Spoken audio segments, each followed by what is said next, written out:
News Uganda tuli wano ku Eklezia Lubaga. Ssaabasumba agenda kugulawo mwaka gw'Eklezia wano ku Lutikko Lubaga. Kugulawo kuno kutwala emyaka 25 naye kati emisa eno egenda okutandika nga bw'olaba wano Lubaga. Today we are here at Lubaga Cathedral, Kampala Archdiocese.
Abooluganda abaagalwa ennyo tuwanirire Katonda Mukama waffe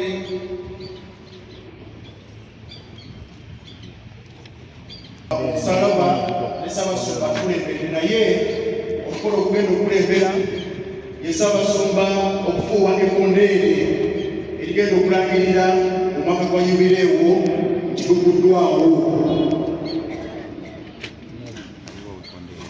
Kyakozesebwanga edda okufuuwa okulangirira nti yubireewo ey'okusaasa.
Tuli Lutikko wano Lubaga kati tuyingidde okugulawo mwaka gw'Eklezia. Kulembedde Ssaabasumba Paul Ssemwogere.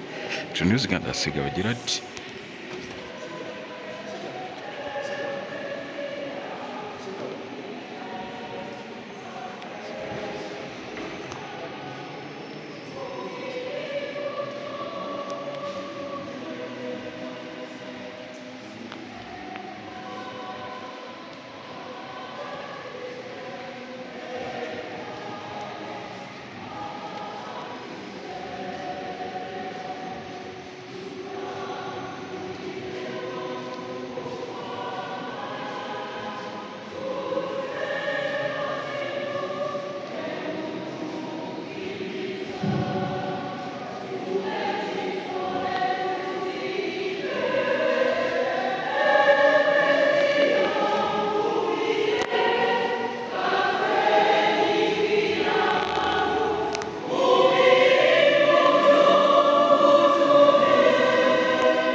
Francis Paul Semogole, Archbishop of Kampala. Title News Uganda. Second Gerard at Rwaka Cathedral.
ateekeko kyasubo ekitambiro kya minisa ate olwo okujogeza kugende maaso ate ekitambiro kya minisa kisobole okugenda maaso nga bulijjo abayingira tutempolampola ng'abalamazi twewale omukoteko n'akakigo.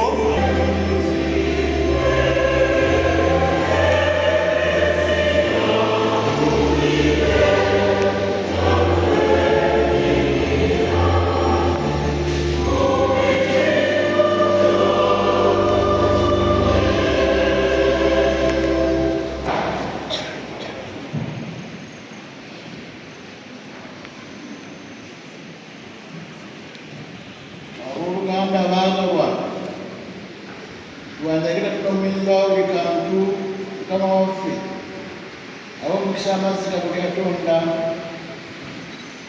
gajja kutumansibwa okutujjukiza batisimu yaffe emyoyo gyaffe mukama agize mujja.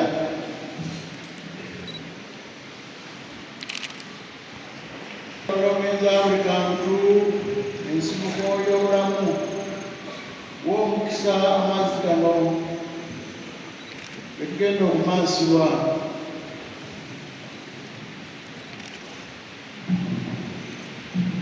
Twesiga nti ganaatweta okusonyiyibwa ebibi, okutaasibwa endwadde zonna n'enkezo z'omubi, ne gatuwa obukuumi bw'enneemayo. Twegayidde Ayi Mukama olw'ekisa kyo tuwe ensulo y'amazzi amalamu efukula mu bulamu obutaggwaawo, olwo nga tumaze okuwonyezebwa buli kabi ak'omubiri ak'omubiri. Tujje gy'oli n'omutima omutukuvu tukusaba nga tuta mu Kristo Mukama waffe.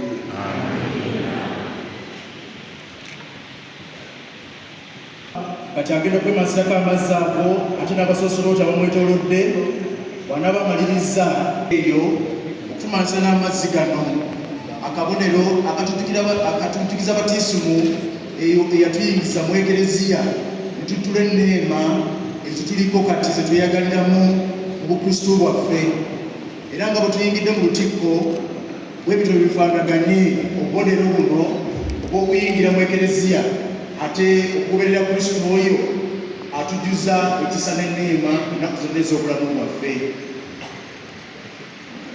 Saba kwaya etuwe oluyimba olujawaawo ate nga tuddamu okujjukiza batisimu n'okumazibwa amazzi.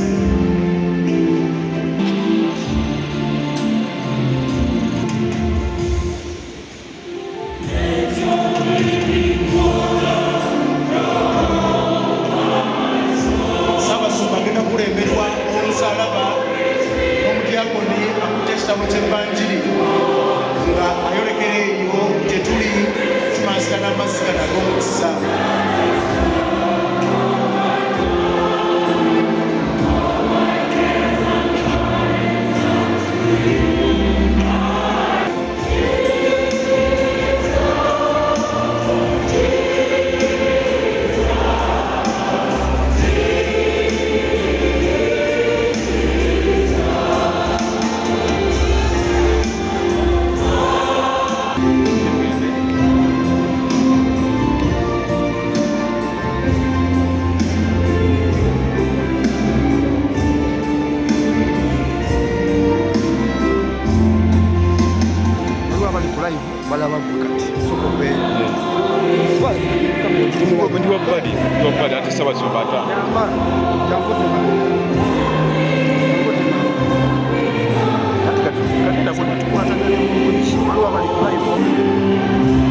ate olw'okukuza Eucharistia tusange okwetaba mu kijjulo eky'obwakabaka bwo emirembe n'emirembe. Demunti Amiina. Kitaffe agenda kujja okuwumuza omusaalaba mu kifo ekyategekeddwa, ate olwo agende akyuse ekyambalo ajjeko kkapa gy'ayambadde obako bale ekyazugo okutwala mu kitambiro kya mugisa nga bulijjo.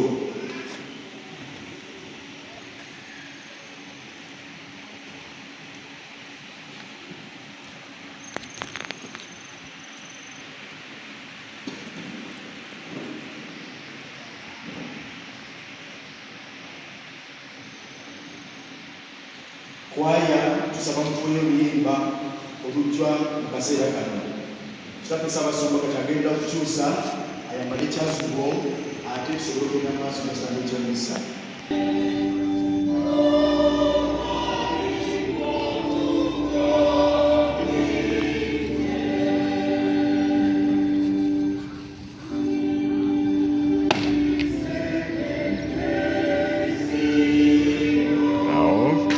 We're celebrating the Jubilee year.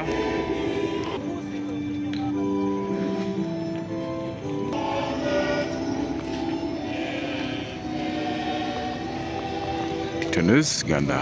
Now we are here at Tebaga Cathedral. This place for Simobere, the main celebrant.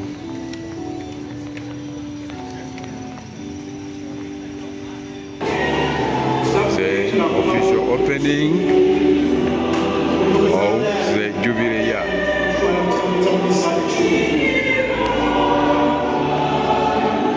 Yeah, at Tebaga Cathedral, Kampala Archdiocese. The main celebrant, His Grace Paul Simobere, Archbishop of Kampala.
Choir from Borowa Paris, Saint Bakubali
Papa yasaba olwaleero abasasoloti abasoboka okusobola bajje begatte n'omusumba mu ssaza.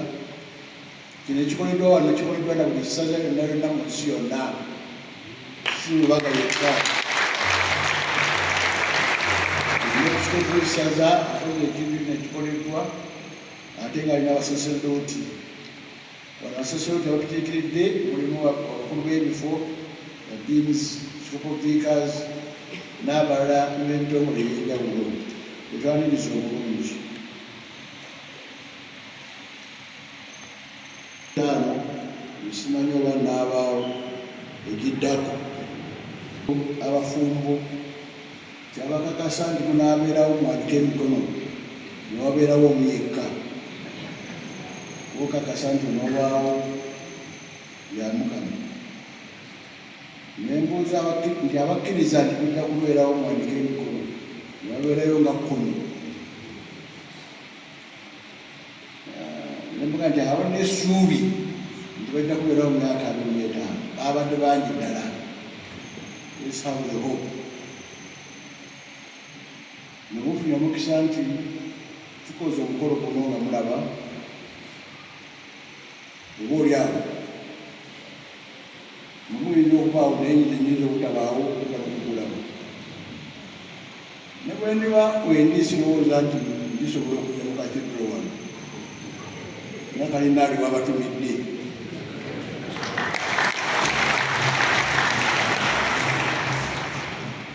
Naye mulunkulabye n'amaaso musobola n'okuddayo eka ne mubagamba nti twayingidde mu byangu obw'okusonyiwa obw'ekisuubi obutulaga essanyu omwaka gwonna.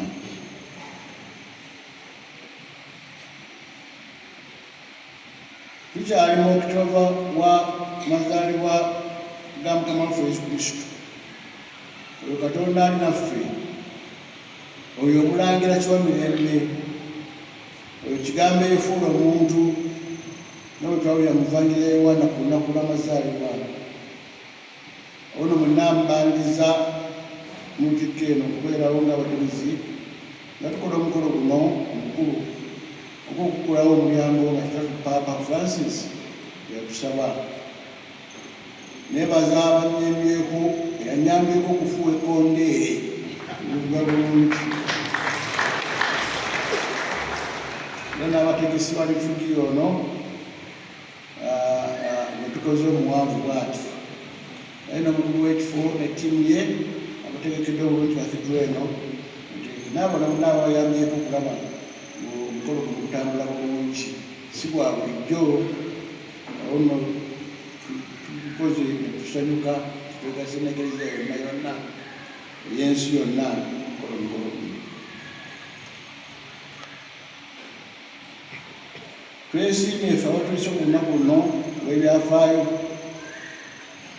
anti olunaku olulala olufaanana luno lulibaawo mu mwaka 2005. Twebaza Omukama ffe abakiikiridde abalala bangi bandyagadde okuba naffe leero naye tebasobodde. Twebaza abakiikiridde gavumenti mubawulidde Oweekitiibwa Minisita Nabakoba ne Minisita Kabuye n'abalala abali mu biteebi ebyobukulembeze balengedde ne ku mukyala Bakitte meeya w'e Nansana Grace.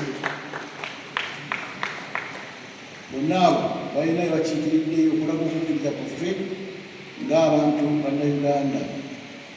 Nsaba Mukama atuyambe nga tumaze okufuna ekisonyiwo amazzi buli mwafuniyeko muwuzeemu mawuke ekisa ky'Omukama kyebatukuze mu biragiro bye kubeera abantu abatudde essuubi nga tukimanyi nti Omukama Katonda waffe ali naffe buli kiseera. Twekedeza Katolika obulamu abwajubireewo bwatandikibwawo n'ekigendererwa ekyokusonyiwagana awamu n'okutabagana n'obukisa omukitabo ky'Abaleevi omutwe ogwa 25.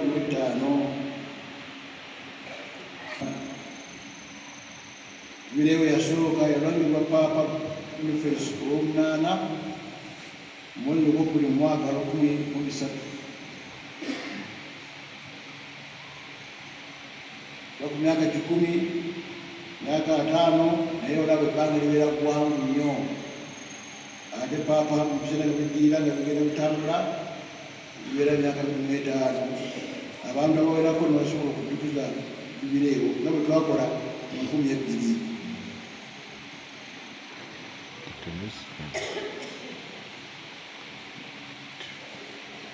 Jubireewo eno Paapa atusabotoddemu essuubi oluvannyuma lw'ebikangabwa ebijjiridde ensi okugeza nga COVID-19, entalo ezimazeewo abantu zisusse nnyo, okwonoonebwa kw'obutonde bw'ensi, obutabanguko mu maka, amaka gajjudde obutabanguko. Kati n'abasajja bakaaba nti abakazi babakuba nnyo. Olwogedde ku makya ku mawulire e Masaka eyo nti omwana omulenzi ali mu myaka gya 10 n'okusoba yatemyetemye kitaawe kubanga yagobye nnyina. Amaka gatabuse. Omululu ogusukkiridde n'ebirala. Olwaleero bwe tukolawo omwaka guno ogwa Jubireewo n'akabalirako okukolawo oluggi Ekereziya atuwa olunaku olukulu olw'amaka amatukuvu aga Yesu, Mariya ne Yosefu. Era nebaza abatusomedde amasomo omuli n'omuwala akawala akatoba kavuddewa.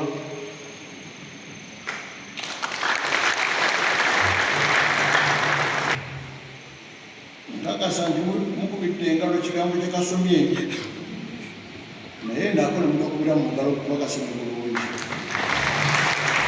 Ono ababa wano weddakinti nakitende esomero essimu lino liri mu lulimi ki naye ono omwana akakasa n'Olungereza asobola okusoma bulungi aye n'Oluganda alusome bulungi.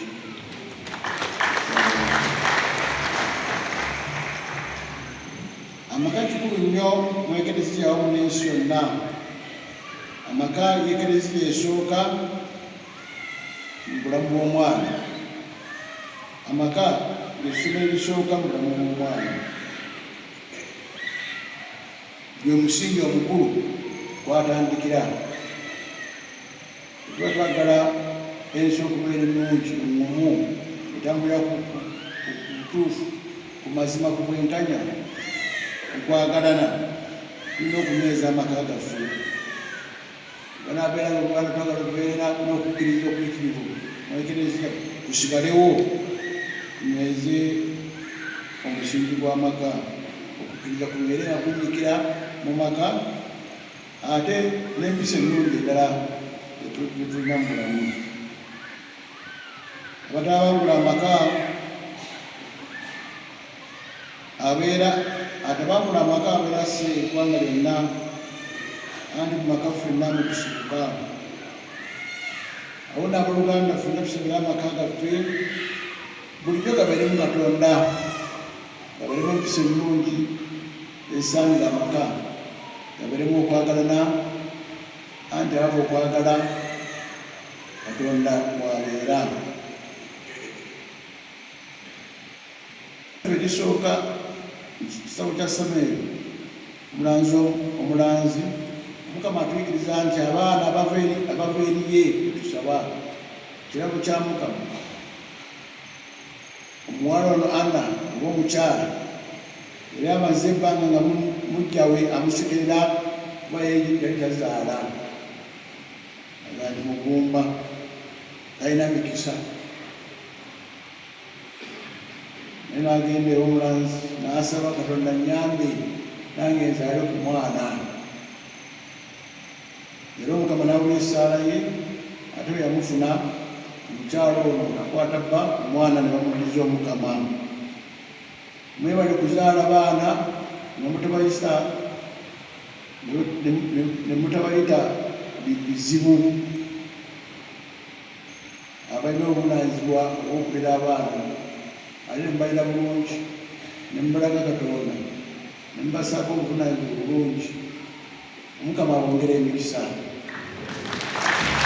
Bongera tomakyekakaabira noga buli kintu kasigala nga kakaaba, tokakuba eruyi, mulimu abakuba. Naye oyonoonye eddembe ly'omwana oyo, alina kyakaabira kyasaana okufuna tonaba kumuwa, oba njala oba nnyonta, kalagala kano kasirike n'okawaayo kawala gidoozi kasirika, naye ng'okatabusi. Bangi abakikola bwe batyo. Abaana nenze kukola muteekeko TV, mulondawo gye mwagala, noyonoona obwongo bwabwe okuva obuto. Bwekagenda ku ssomero katukolera emize gyonna egy'ekintu ekikulu, kagigirabako ku TV kuba tekalabulwa.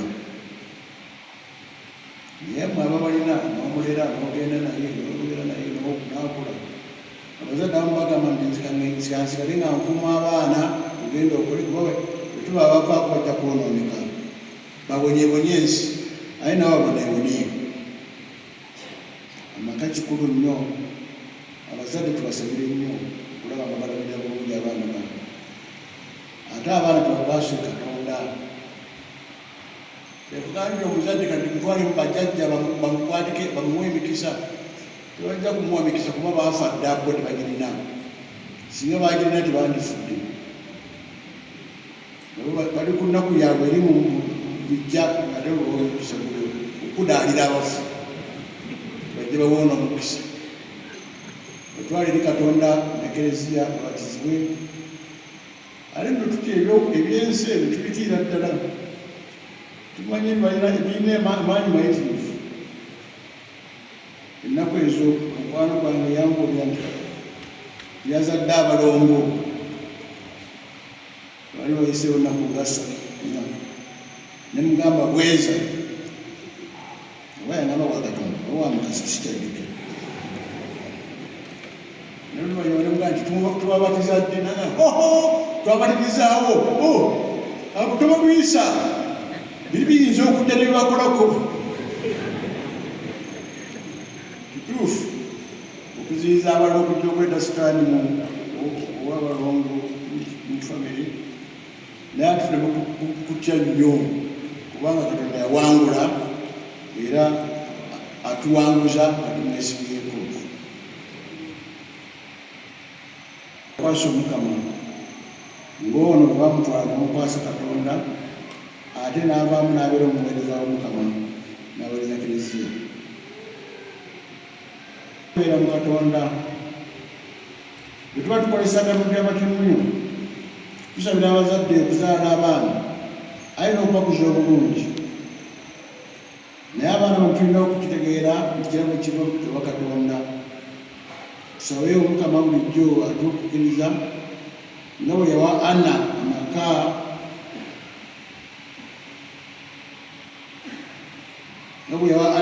amaka mangi gatabose olw'okuwa abaana. Tugende eri Katonda tusabe Omukama atuwe abaana. Anna bwe yazaala omwana yamuwaayo te bali mu bufumbo nga bandyagadde bazaale mulema ne batandika nakino kireeta omutawaana mu maka. Omukyala n'anenya omwami ne batandika kati muwulira bya DNA alina abaana bonna DNA yaga tekuluwe bufumbo oluusi abaana kutira okutawaana essuubi abafumbo enteeke mu Mukama nga anoonye. Sayansi naye alemererwa ate sayansi baba ayingidde mu byokuzaala naddala Katonda byategeera byabutonda oluusi ayonoona obutonde Katonda bwe yabuteekawo. Klezia kyeyava eguma negaana sayansi olw'engeri eyo okuyingirira embeera okusaanyaawo oba okutakola embeera y'okuzaala era ekyabiredde ku njigiriza yaayo. Kituufu abazadde bazaale mwale ne Klezia bw'esoma naye tuzaale n'obuvunaanyizibwa responsible parenthood. Sikuzaala faa kubanga Bishop yayogedde n'okuzaala abaana osobola okubalabirira ate tulinga mbwa tuli bantu nategera okumanya nti tusibudde buno osobola okuzaalira muno tulinamu olubuto. Ekyo kisoboka abasawo bakimanyi bakitubuulira ddala naye olw'obutagumiikiriza n'obutateekala kutambula ku ntereza ya Katonda tuneenya nti Katonda ate kati abaana banaabeera batyo. Katonda yatuwa okwefuga okukozesa mu maka ne mu bufumbo tujja kutereeza bulungi mu kifo ky'okugamba nti Katonda naate tumire empeke tufale kansa.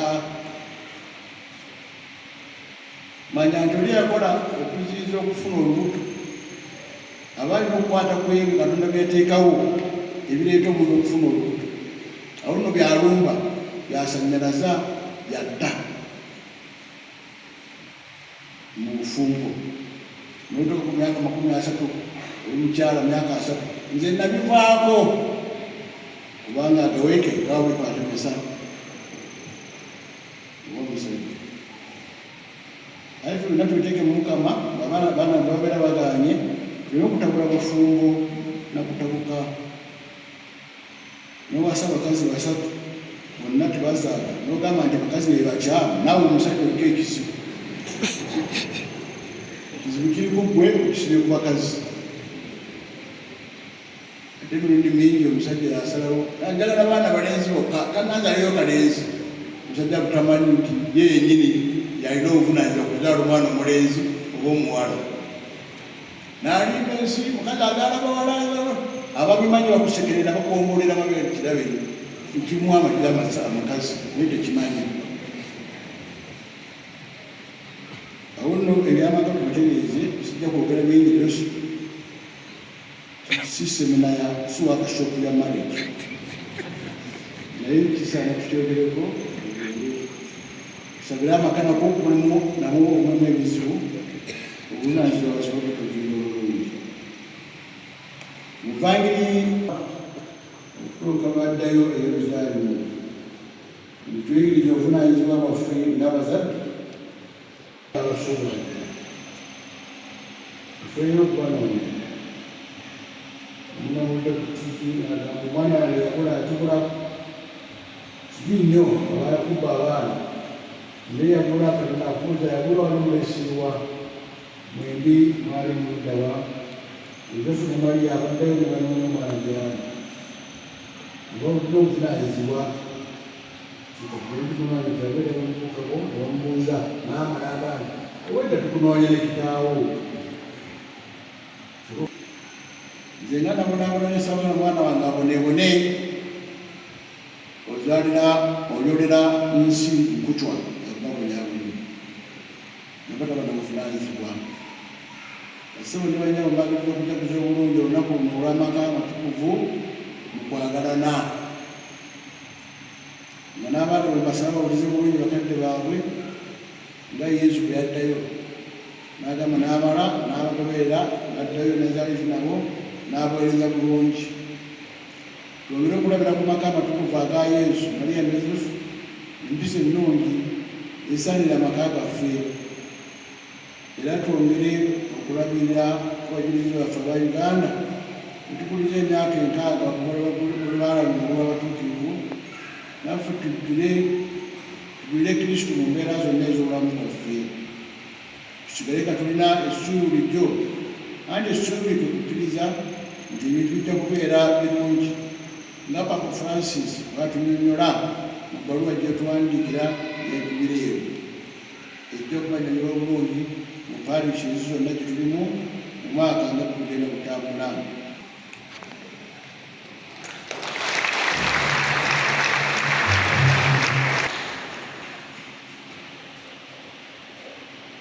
era kwaffe si lwakuba nga tusaanidde wabula twesiga Mukama gwe twesiga nga twesiga ekisa kye kyokka